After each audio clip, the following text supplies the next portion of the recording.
it appears Brian Mulroney is not a sure bet for a second appearance in front of the Commons Ethics Committee. The former Prime Minister has lodged a complaint with the committee that is looking into his dealings with German-Canadian businessman Karl-Heinz Schreiber. Mulroney's lawyer says that during his last appearance there were serious breaches of fairness, and he's also upset about a request to have Mulroney's tax records audited. Joining us now to discuss the latest development is the chair of the Ethics Committee, Paul Szabo. Mr. Szabo, nice to see you. You got a letter from a man named Guy Pratt, who is Mr. Mulroney's lawyer, basically laying out what I just said. What have you said, if anything, back to Mr. Pratt? Well, I responded to Mr. Pratt today and responded to all of his issues. The issue of right, Don, all witnesses are treated with dignity and respect, but Mr. Pratt nor Mr. Mulroney cannot question the legitimacy of questions asked by members of Parliament. They don't have that right in court, and they certainly don't have it in front of Parliament. So, as far as you're concerned, whatever committee members want to ask, they can ask. And I think there was one issue when Mr. Mulroney was there where there was actually a vote, was there not, on whether a line of questioning would be allowed, and it was your ruling that it could be was upheld. Is that right? That's correct. The question was challenged in terms of admissibility. I ruled it to be in order. I was challenged. There was a vote of the committee, and my decision was sustained by the committee, and we moved forward. Interestingly enough, the same question was asked earlier in the same meeting, and there was no question raised at that point. His answer in both respects was no. All right. Now, asking the Auditor General, though, to look at his tax returns, I think maybe some Canadians, or more Canadians, might see Mr. Mulroney's point of view on that.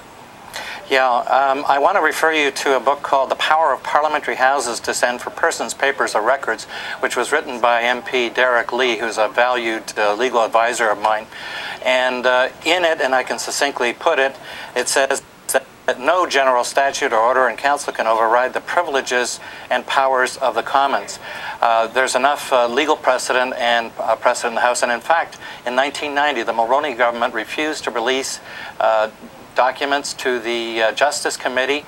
Mr. Lee won his case in front of Parliament and defended the privileges of committees.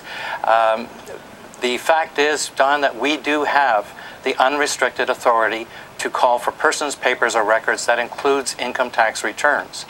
And will you have Mr. Mulroney's income tax returns before you at some time? Don, the other part of that, though, is that you want to, as far as you possibly can, protect the privacy of information of individuals.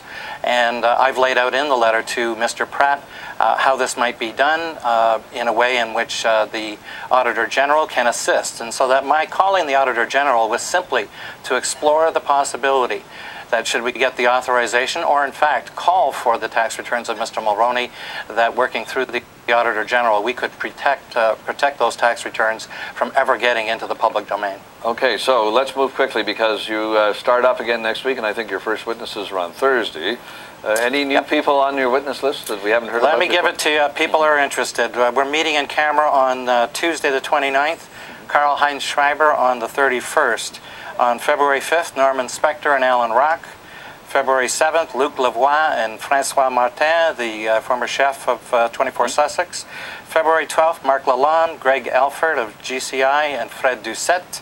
February 14th, Giorgio Pelosi by video, and Elmer MacKay. At the end of the month, on the 26th and 28th, we hope to have back Mr. Schreiber and Mr. Mulroney. And if Mr. Mulroney says, I don't want to answer that question, can you compel him? Yes, Don. Paul Szabo, thanks for coming on now. Good to see you. Thank you. Now, there's still more to come on politics, and don't forget you can take the broadcast with you wherever you go, and you do that with our full-length